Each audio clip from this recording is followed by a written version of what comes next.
क्या? बाबा, बाबा। बेटी चुप हो जा, चुप हो जा बेटी। तेरे एहसान में कभी नहीं भूलूंगा। चुप हो जा चुप पगले, इसमें एहसान की क्या बात है? हाँ? बाबू, बाबू।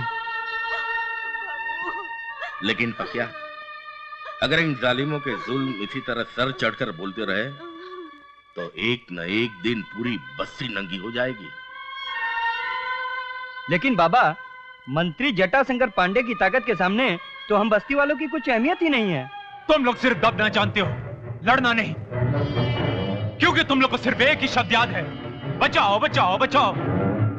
जुल्म तो सह सकते हो, लेकिन अपनी इज्जत नहीं बचा सकते, क्योंकि तुम्हारे हाथ पैर में उस कमीने मंत्री के डर की बेड़ियां पड़ चुकी हैं। अरे उसे मंत्री पद किसने दिया?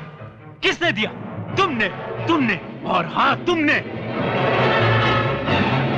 अगर हम बस्ती वाले जब उसे मंत्री पद पर बिठा सकते हैं तो उसे मंत्री पद से गिरा भी सकते हैं। और एक बात याद रखना, इस इलेक्शन के बाद जटाशंकर पांडे मंत्री पद की कुर्सी पर नहीं बैठेगा, बल्कि हमारी बस्ती का नेता गुरुबख्श सिंह बैठेगा। ये क्या कह रहे हो बेटे? ये कोई गरीबों का खेल थोड़ा ही है। आज बड़े बड़े दिग्गज अपराधी चुनावी अखाड़ों में उतर रहे हैं, जिनके पास गलत ढंग से कमाई हुई बेशुमार दौलत है, जिन्हें बड़े बड़े अपराधियों की शय प्राप्त है, जिन्हें समाज और देश की बजाय खुद को सुरक्षित रखने की ज्यादा चिंता है। मेरी क्या औकात कि मैं उनके सामने खड़ा भी हो सकूं। अब सोचने का वक्त नहीं है नेताजी। आज जनता की मांग है, आप जैसा जनसेवक जो जनता को भाई और पिता जैसा स्नेह दे सके, जो इस बस्ती की बिगड़ती हुई हालत पर काबू पा सके, जो हर गैर कानूनी हरकतों को उखाड़ फेंके। और ये सब वही कर सकता है जो स्वयं इस दलदल से बाहर हो। नेताजी, अगर पांडे जैसा नेता फिर से जीतता है तो अवैध नगरों की ये नगरी और फूलेगी फलेगी, इस बस्ती में आतंक और बढ़ेगा। अब अगर आपने हाँ न की तो बस्ती की सारी जनता कल से भूख हड़ताल कर बैठेगी। नहीं नहीं, इसकी कोई आवश्यकता नहीं। जनहित मुझसे ज्यादा अहम है। कर्म और कर्तव्य पहले, अधिकार और फल बाद में। मुझे आप लोगों का यह प्रस्ताव मंजूर है। इतनी छोटी सी बात के लिए और इतनी बड़ी परेशानी, ऐसा क्यों मंत्री जी? ये छोटी बात नहीं है कल्लू बच्चा, बात छोटी नहीं है। उस हरामजादे ने मेरे बेटे को मारा, मैं खून का घूंट पीकर रह गया। लेकिन अब पानी सर से ऊंचा होता जा रहा है। उस हरामजादे पकिया ने इलेक्शन में मेरे खिलाफ उस 2 कौड़ी के आदमी गुरबख्श सिंह को खड़ा कर दिया है। आप बिल्कुल सही कह रहे हैं सरकार, पानी सर से ऊपर गुजरता जा रहा है सरकार। चुपे, साला हमेशा मनहूस खबर लेकर आता है। कल्लू बच्चा, अब कुछ ना कुछ तो करना ही पड़ेगा। कुछ नहीं करना पड़ेगा मंत्री जी, सिर्फ हुक्म कीजिए। एक काम करो, तुम उस वकिया को गोली मार दो और उसकी मैयत पर हमारे चुनाव चिन्ह की मोहर लगा दो। वाह मंत्री जी वाह, कहा सोचते हैं आप अपनी जनता के बारे में। बस यूं ही समझ लीजिए मंत्री जी, पकिया की जिंदगी धरती पर कुछ ही समय की मेहमान है।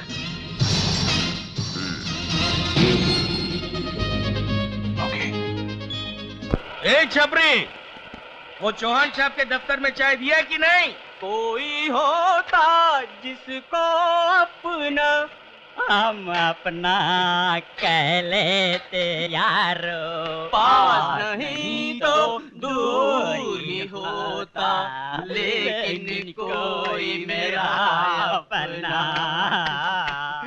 आइयो लड़की है क्या? आइए, अरे बाबा, अरे बाबा,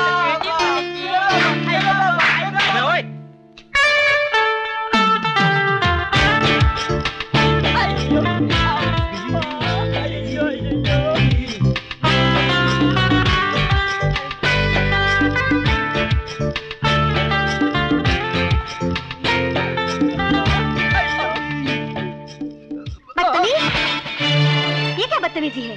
ए लड़के, यहाँ पर रहने की इजाजत दी है, हाथ उठाने की नहीं। अच्छा, जब इन बदतमीजों ने मेरे साथ बदतमीजी की थी तब तुम कहाँ थे? जिस्म को इज्जत के कपड़ों से ढकने के बजाय बेशर्मी का चोला पहनकर आएगी तो क्या ये लोग तेरी आरती उतारेंगे? और एक बात कान खोलकर सुन ले, अगर यहाँ पर रहना है तो यहाँ के तौर तरीके सीखो। ये पहनावा मेरा शौक नहीं है, मेरी मजबूरी है। और एक पेशेवर डांसर ऐसे कपड़े नहीं पहनेगी तो लोगों को खुशी कैसे होगी? और इसी से तो हमें दो वक्त की रोटी मिलती है। बस बस, पकिया को ज्यादा पका मत, जैसा बोलता हूं वैसा कर, सुखी रहेगी। सुखी? सुख तो तकदीर ने मुझसे उसी दिन छीन लिया था जिस दिन सर से माँ बाप का साया उठ गया था और इस नन्ही मुन्नी शीलू को पेशेवर डांसर बनना पड़ा। अरे मुझ जैसी लड़की को तो कदम कदम पर अपनी इच्छाओं की चिता जलानी पड़ती है। जब से होश संभाला है तब से दुनिया में हमेशा अपने आप को अकेला ही पाया है।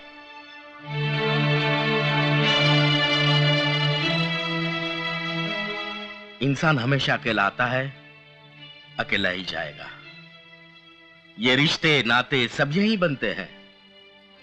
बेटी, पराया कहकर अपने आप को, हम सब लोगों को शर्मिंदा मत कर। बाबा, आपने मुझे बेटी कहकर मेरे दिल का बोझ हल्का कर दिया है।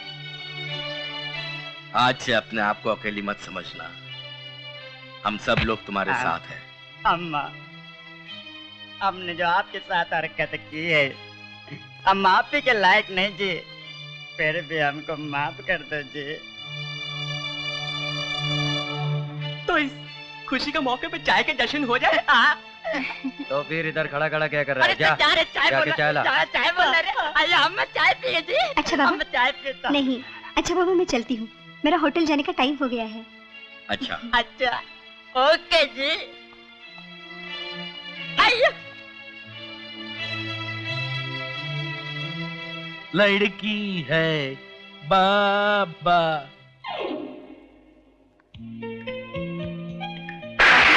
मैडम, क्या बात है, आज यहाँ कोई रिक्शा टैक्सी नजर नहीं आ रही है? मैडम बात ये है, आज शहर में कुछ दंगा हो गया है, इसलिए टैक्सी रिक्शा कुछ कम चल रही है। आप एक काम करो, यहाँ से थोड़ी दूर गणेश चौक तक जाओगी ना, आपको वहाँ से टैक्सी या रिक्शा मिल जाएगी। इतनी बारिश में?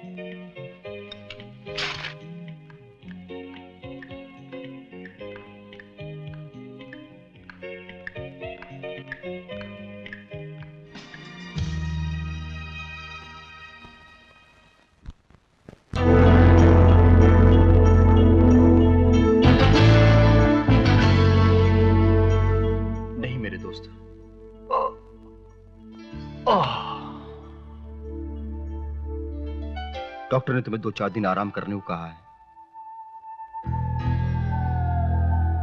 और दूसरी बात ये भी तुम जान लो, बाहर तुम्हारे तलाश में शहर की सारी पुलिस लगी हुई है। सारे शहर के अखबार के मुताबिक तुम एक अरसे से पुलिस से बचते आ रहे हो। तुम बहुत बड़े अपराधी हो, खूनी हो, बलात्कारी हो। सैकड़ों इल्जाम है तुम्हारे ऊपर। मौत से भी ज्यादा तकलीफ देने वाले हालात में बनकर दुश्मनों ने अपनी दुश्मनी निकाली। अब बाहर की दुनिया में तुम एक पल भी नहीं जी सकते। लेकिन आज के बाद इस काली दुनिया के बादशाह तुम होगे। अब तुम मुकेश नहीं, डोंगरा होगे। वैसे ही जैसे तुम्हारे दुश्मनों ने तुम्हें दुनिया के सामने पेश किया। खूनी, अपराधी, डोंगरा डोंगरा डोंगरा डोंगरा।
ये ले हवलदार नंबर 1। इंस्पेक्टर कामले के जाने की खुशी में एक हाथ मार ले, ये तंबाकू खाकर तू झूमने लगेगा। वाह! अबे हवलदार देवानंद, इस नए इंस्पेक्टर को भी देख लेना। जो भी यहाँ इंस्पेक्टर आता है पहले तो वो शरीफ रहता है, उसके बाद कामले बन जाता है। अच्छा? अब वो फतेह सिंह, वो ख्वाबों की दुनिया वाला फतेह सिंह। अरे देवानंद, क्यों फतेह सिंह के रंग में भंग कर रहा है? अरे वो रियल लाइफ में कांस्टेबल नहीं बन पाया, ख्वाबों में तो उसे इंस्पेक्टर बन जाने दे। नहीं बन पाएगा। ओए बकवास न कर जलम घोड़े, तेरे मुंह पे गरम तवा चिपका दूंगा। बदतमीज। जितने मेरे लोहे जैसे हाथ डोंगरे के गिरेबान तक पहुंच गए ना, तो फिर इस फतेह सिंह को इंस्पेक्टर बनने से कोई नहीं रोक सकता, समझे? ये मेरा ऐलान है डोंगरे के नाम। अरे आहिस्ते बोल, आहिस्ते बोल, कहीं डोंगरे ने सुन लिया ना तो तुझे तेरी पतलून संभालना भारी पड़ जाएगा। देवानंद, इसे पता नहीं है कि गीले कपड़े कितने भारी होते हैं।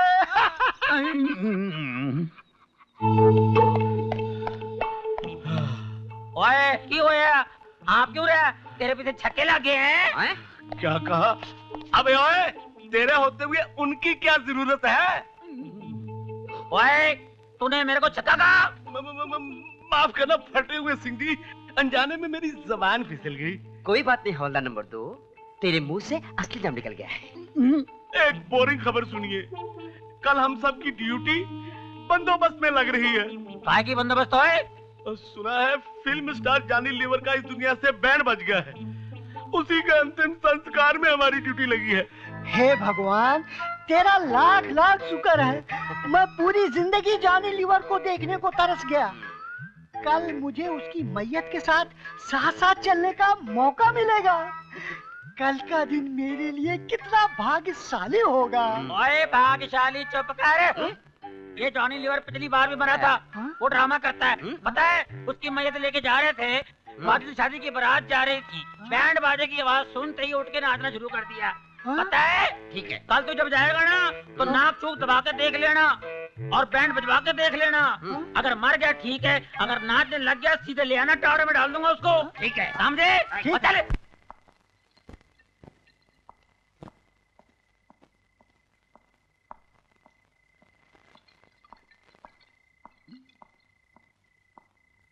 क्या हम आपकी तन्हाई में आ सकते हैं?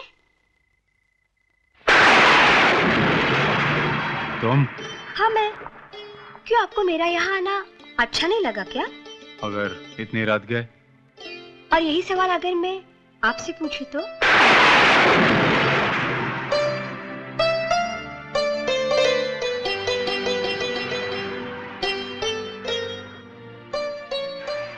क्या मैं पूछ सकती हूँ कि ऐसा कौन सा गम है जिसकी वजह से भरी भीड़ में तुम अपने आप को अकेला रखना चाहते हो? ऐसा कौन सा दर्द है जिसने तुम्हें इतना पत्थर दिल बना दिया है? क्या सुनना चाहती हो तुम? क्या जानना चाहती हो तुम? यही ना कि बचपन से लेकर जवानी तक जो इंसान इस जिंदा लाश को धोता रहा, अरे वो क्या कहेगा इस समाज को जब एक बड़ा भाई उसके छोटे भाई को उस वक्त अकेला छोड़ दिया। अरे जब वो ठीक से चल भी नहीं सकता था, और उसके बाद जब वो इस शहर में आया तो यहां की हवाओं से भी उसे डर लगता था। लेकिन आज मेरे पास से गुजरने वाली हवाओं से भी लोगों को डर